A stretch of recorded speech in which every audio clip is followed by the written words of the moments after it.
एक वक्त था दोस्तों जब गाड़ियों को लग्जरी माना जाता था, लेकिन अब वक्त बदल चुका है। ये एक नेसेसिटी बन चुकी है।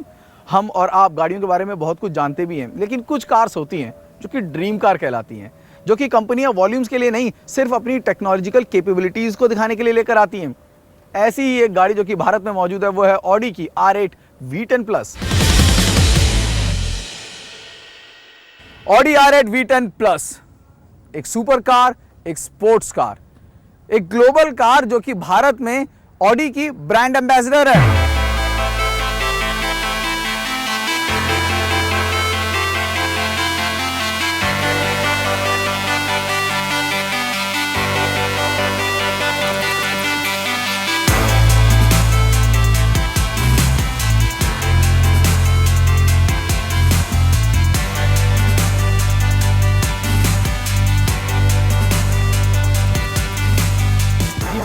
क्योंकि बताती है कि ऑडी टेक्नोलॉजी और इंजीनियरिंग के मामले में अपने स्टैंडर्ड को कहां पर रखता है।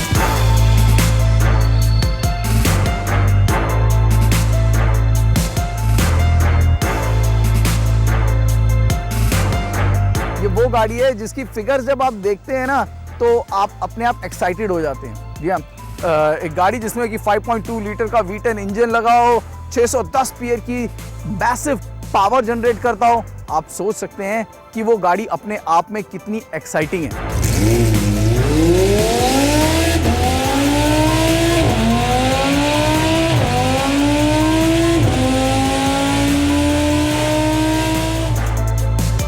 इस नई ऑडी R8 को पहली बार भारत में 2016 के ऑटो एक्सपो में दिखाया गया। नई R8 पहले से बहुत अलग तो नहीं, लेकिन ज्यादा लीन और शार्प लग रही है। Large hexagonal grill, laser headlights, sleek tail lights. ये गाड़ी आपके सामने खड़ी हो तो नजर हटाना बेहद मुश्किल है। नई R8 एल्यूमिनियम और कार्बन फाइबर का मिक्स है। चैजी लैम्बोर्गिनी हुराकन वाला, लेकिन 5% हल्का। हम आमतौर पर कहते हैं कि जो गाड़ियां बनाई जाती हैं इस लेवल की वो ड्राइवर सेंट्रिक होती हैं और ज़्यादातर चीज़ें ड्राइवर को इजीली एक्सेस हो इस तरीके से दी जाती हैं, लेकिन इसमें तो एक स्टेप आगे निकल गए। सभी कुछ आपको स्टीयरिंग व्हील पे ही मिल जाएगा। मैं सिर्फ नेविगेशन की या मीडिया कंट्रोल की, इन सब चीज़ों की बात नहीं कर रहा। Drive select, start and stop के अलावा इसमें एग्जॉस्ट नोट और साथ ही साथ स्पीड लवर्स का जो फेवरेट है, जो छोटा सा बटन दिया गया है, परफॉर्मेंस बटन, सभी कुछ आपको स्टीयरिंग व्हील पर ही दिया गया है। Press on the start button and R8 takes you to a different world. First thing first, Audi R8 is pure excitement. जी हाँ, ये आपको पूरा एक रेस कार फील देती है और ये एक अच्छी ट्रैक मशीन है। 600 पीएस की पावर है, मैसिव पावर जो कि गाड़ी जनरेट करती है, और उस पावर को कंट्रोल करना ही एक ड्राइवर के लिए सबसे मुश्किल काम है, क्योंकि speed thrills, it actually thrills and this car is far more thrilling than what it shows. जब ये गाड़ी शुरुआत में लॉन्च हुई थी, जब इसमें V10 इंजन नहीं लगा था, तब कहा जाता था कि लुक्स काफ़ी अग्रेसिव है, लेकिन जैसे ही अब V10 इंजन का इस्तेमाल किया जा रहा है उसके बाद से ये गाड़ी अपनी लुक्स की तरह बहुत ज़्यादा अग्रेसिव और बहुत ज़्यादा स्पोर्टी हो चुकी है।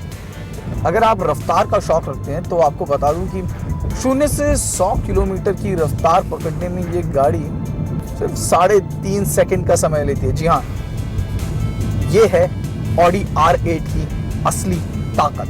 ट्रांसमिशन, सीट, इंजन, जितनी भी वेट वाली चीज़ें हैं, ये सभी चीज़ें जो हैं वो दोनों टायरों के बीच में ही अमूमन यूँ कहा जाए कि रखी गई हैं। फ़ायदा ये है कि गाड़ी एक्सेसिव स्पिन आउट जो है वो कट आउट हो जाता है। जिस तरह का कॉन्फिडेंस आपको ऑडी R8 में मिलता है, शायद ही कोई गाड़ी आपको वो कॉन्फिडेंस दे सके। इस गाड़ी का इंजन लाजवाब है और उसमें कुछ भी नुक्स निकाल पाना बेहद मुश्किल है, लेकिन राइड क्वालिटी के मामले में ये बात नहीं कही जा सकती, और उसकी सबसे बड़ी वजह यह है कि इसका जो सस्पेंशन है वो बेहद स्टिफ है, और उस वजह से अगर सड़क पर किसी भी तरीके के गड्ढे या छोटी मोटी अनइवननेस भी आती है, तो वो जो अनइवननेस है, जैसे कि आप देख रहे हैं, वो अनइवननेस आप तक पहुंच जाती है। और जैसा कि मैंने कहा कि अगर आप रफ्तार के दीवाने हैं तो बस अंदाजा लगाइए, 0 से 100 की रफ्तार पकड़ने में ये गाड़ी सिर्फ 3.5 सेकंड का समय लेती है। लेकिन सिर्फ स्ट्रेट लाइन में ही नहीं, ये गाड़ी कॉर्नर्स पे भी लाजवाब है। जिस तरह का कॉन्फिडेंस ये गाड़ी आप में इंस्पायर करती है, कॉर्नर टू कॉर्नर आप चाहेंगे कि बस one corner to another corner and then hit a straight line, और वो रोड कभी खत्म ही ना हो। नई R8 का इंजन पावरफुल होने के साथ साथ काफी रिस्पॉन्सिव भी है। ऑडी टेक्नोलॉजी का कमाल ही कहें कि इस हाई स्पीड पर भी गाड़ी को चलाना बेहद आसान लगता है। ऑडी R8 में सिलेंडर ऑन डिमांड टेक्नोलॉजी का इस्तेमाल किया गया है, यानी कि अगर आप पूरी पावर का इस्तेमाल नहीं कर रहे हैं तो एक सिलेंडर का पावर ऑफ कर सकते हैं, जो कि बेटर एफिशिएंसी में मदद करता है। 2.5 करोड़ से ऊपर की गाड़ी है, लेकिन इसमें एक चीज जो कि खटकती है वो ये कि रिक्लाइन से लेकर सीट एडजस्टमेंट जो भी हैं वो सभी कुछ मैनुअल है, यानी कि आपको अपनी राइट सीटिंग पोजीशन पाने के लिए थोड़ी मशक्कत करनी पड़ती है।